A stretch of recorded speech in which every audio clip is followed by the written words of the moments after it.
శ్రీ విష్ణు షట్పది ప్రారంభం.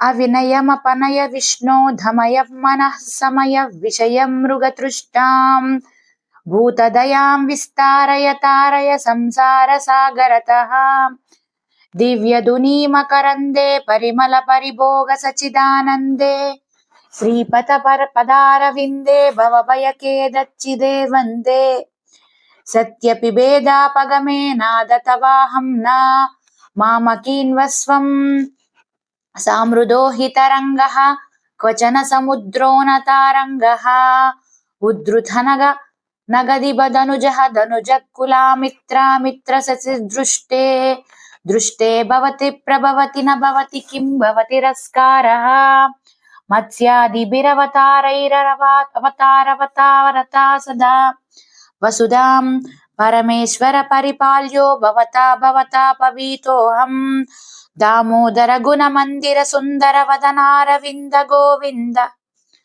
భవజలధి మదన మందర పరమం ధరమపనయత్వమం మే నారాయణ కరుణామయ శరణం కరవాణి తావకౌ చరణౌ ఇతి షట్పదీ మదీయే వదన సరోజే సదా వసతు.